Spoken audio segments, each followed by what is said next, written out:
Episode के starting में यहाँ पर सोहे रो रहा होता है तो ये तीनों इसे चुप होने के लिए कहते हैं। तो सोहे इनसे माफी मांगता है और कहता है कि सिर्फ मेरी वजह से साथ में आइसक्रीम खाने का ड्रीम पूरा नहीं हो सका। असल में लास्ट मैच में इसने ज्यादा अच्छी पिच नहीं डाली थी तो ये फाइनल्स में हार गए थे, जिस वजह से इनके टीचर्स ने इन्हें आइसक्रीम नहीं दिलाई और इसी वजह से ये रो रहा होता है। तो शॉप वाली आंटी इसे देखकर कहती है कि इसे एक्स्ट्रा देगी, जो सुन के सोहे एकदम से खुश हो जाता है। तभी रेंतारो को कुछ मैसेज आता है तो ये इनसे कहता है क्या तुम इसके बाद फ्री हो। नेक्स्ट सीन में रेंतारो बोल रहा होता है मैं तुम लोगों को किक्यो की लड़कियों से इंट्रोड्यूस करवाता हूँ। फिर कावरुको और सुबारू दोनों ही अपना नाम बताते हैं और ये तीनों भी ऐसा ही करते हैं। फिर कावरुको कहती है सॉरी तुम लोगों को ऐसे अचानक बुलाने के लिए और तुम लोगों का थैंक्स यहाँ पर आने के लिए। तो सोहे कहता है कि कोई भी बात नहीं, वैसे भी आज हमारा स्पोर्ट्स डे था तो जल्दी छुट्टी हो गई थी। फिर कावरुको इन लोगों से मैच के बारे में पूछती है। फिर सोहे और कावरुको दोनों बातें करने लगते हैं और रेंतारो यहाँ पर मन में सोच रहा होता है कि ये लोग काफी जल्दी घुल मिल गए हैं। आया तो साकू से कहता है कि ये स्कूल से काफी दूर जगह है। तो साकू कहता है कि शायद हमें साथ में कोई देख ना ले, इसलिए इन्होंने यहाँ पर हमें मिलने के लिए बुलाया है। इसके बाद कावरुको और सुबारू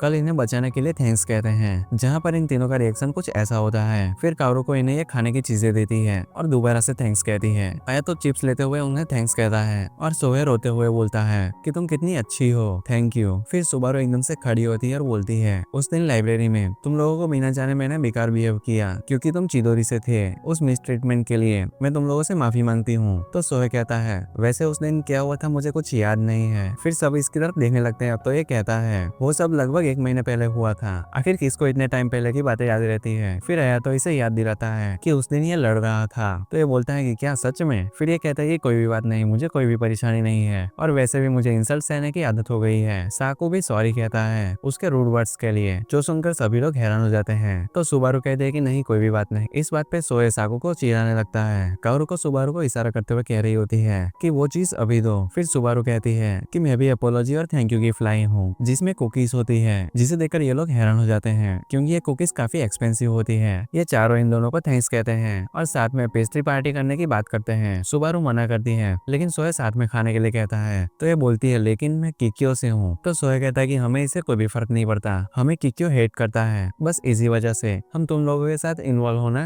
अवॉइड कर रहे थे। ऐसा बिल्कुल भी नहीं है कि हम लोग तुम लोगों को अनकंफर्टेबल फील करवाना चाहते हैं। आया तो बोलता है कि रेंतारो ने हमें बताया कि तुम अच्छे लोग हो। फिर साकू बोलता है कि अगर रेंतारो ऐसा बोल रहा है तो ये बिल्कुल सच ही होगा। तो सोहे कहता है कि अब ये किक्की और सॉरी वाली बात को यहीं पर एंड करते हैं और साथ मिलकर सही से रहते हैं। सुबारू थोड़ा हेजिटेट कर रही होती है लेकिन फिर इसके हाथ से कुकीज लेती है और इसे थैंक्स कहती है। सुबारू सबको देखकर सोचती है कि अभी तक जो कुछ भी मैं चिदोरी के लिए फील करती थी आखिर वो क्या था। आखिर कावरुको सही थी कि हम कोई भी चीज को नहीं समझ सकते जब तक कि हम आंखों से न देख ले। अब शाम हो गई होती है तो ये लोग यहाँ से घर पर जा रहे होते हैं। सोहे सुबारू को कुकीज के बारे में बात करने के लिए बुलाता है तो कावरुको भी इसे जाने के लिए कहती है और फिर रेंतारो से ये कह रही होती है कि मैं तुम्हारे लिए खुश हूँ कि तुम अपने दोस्तों से खुलकर बात करने में कामयाब रहे। और सुबारू भी धीरे धीरे इनके साथ घुल मिल रही है। तो फिर रेंतारो कहता है वागोरी मैं तुम्हारा पढ़ाई में हेल्प लेने के लिए थैंक्स कहना चाहता हूँ। मैंने काफी सोचा लेकिन मुझे कुछ समझ नहीं आया, क्या कुछ है जो तुम्हें पसंद है। तो ये कहती है मैं साथ में कहीं बाहर चलना चाहूंगी, क्या इसमें कोई दिक्कत होगी। रेंतारो को यहाँ पर सोहे की बात याद आती है जहाँ पर उसने कहा था कि रेंतारो अब बदल गया है क्योंकि अच्छा पर्सन, प्लीज मुझ पर बिलीव करो। जैसे वर्ड इसके मुंह से सुनना बिल्कुल भी अनएक्सपेक्टेड चीज है। और जब सोहे ने ऐसा कहा था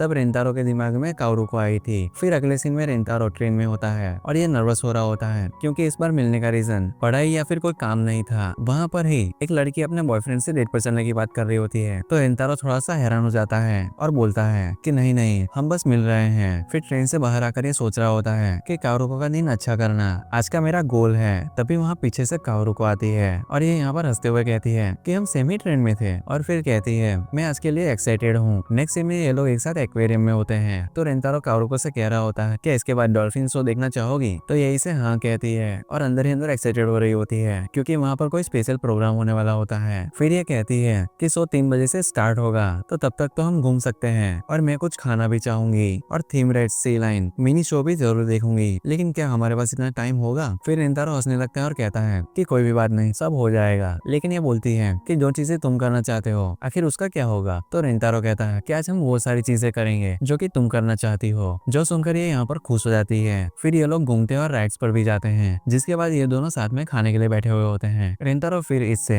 हेल्प के लिए थैंक्स कहता है। कावरुको फिर इससे स्पोर्ट्स फेस्टिवल कैसा रहा उसके बारे में पूछती है तो ये स्माइल करते हुए कहता है कि इसे काफी मजा आया। फिर ये इसे डिटेल में पूछने लगती है और रिंतारो इसे सब कुछ बताता है। डॉल्फिन शो देखने के जाने के पहले रिंतारो वॉशरूम जाने के बारे में कहता है। तब तक काओरू को पिक्चर्स देख रही होती है और कहती है कि ये मेरा ट्रेजर है। दूसरी तरफ रिंतारो यहाँ पर बोल रहा होता है कि मुझे काफी मजा आ रहा है, लेकिन वागोरी आज कुछ ज्यादा ही क्यूट लग रही थी। पता नहीं ये चीज मैंने कितनी बार सोच ली है। और फिर ये सोचने लगता है कि काओरू को सच में मजा आ भी रहा है या नहीं। काओरू को आज काफी खुश लग रही होती है, तो ये मन में बोलता है शायद सब कुछ ठीक ही चल रहा है। रिंतारो फिर काओरू के पास आता है तो ये देखता है कि लड़की ने इसे हक किया होता है और ये पूछता है कि आखिर ये कौन है। तो काओरू को उसे बताती है कि ये लड़की खो गई है और उसके पेरेंट्स को ढूंढने के बारे में बोलती है। तो रिंतारो कहता है लेकिन डॉल्फिन शो के बारे में क्या होगा। तो काओरू को कहती है कि कोई भी बात नहीं, हम इसे ऐसे यहाँ पर अकेले नहीं छोड़ सकते। फिर ये लड़की से पूछती है कि इसके पेरेंट्स लास्ट टाइम कहाँ पर थे। तो ये इसे बताती है कि जहाँ पर शार्क है वहीं पर। और यहाँ पर रिंतारो मन में बोल रहा होता है कि वागोरी ऐसी ही है। यहाँ पर काओरू को बच्ची का नाम पूछती है तो ये बोलती है कि मीका। फिर काओरू को उसे अपना नाम बताते हुए रिंतारो को भी इंट्रोड्यूस करती है, लेकिन उसे देखकर मीका डर जाती है।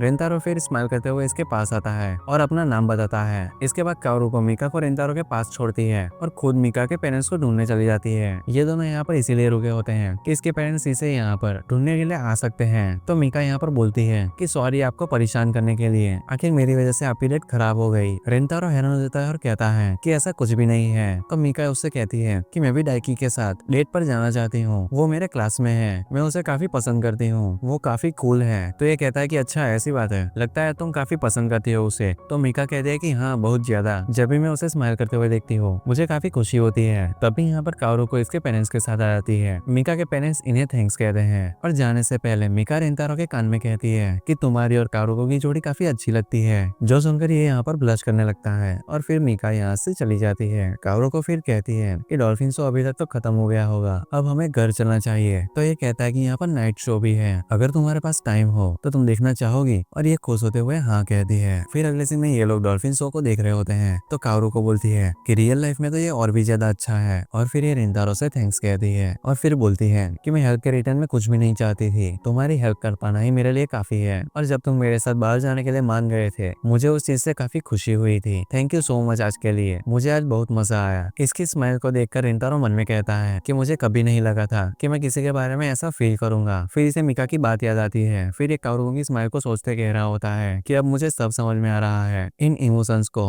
अब मैं और इग्नोर नहीं कर सकता। और इसी के साथ यह एपिसोड भी यहीं पर एंड हो जाता है।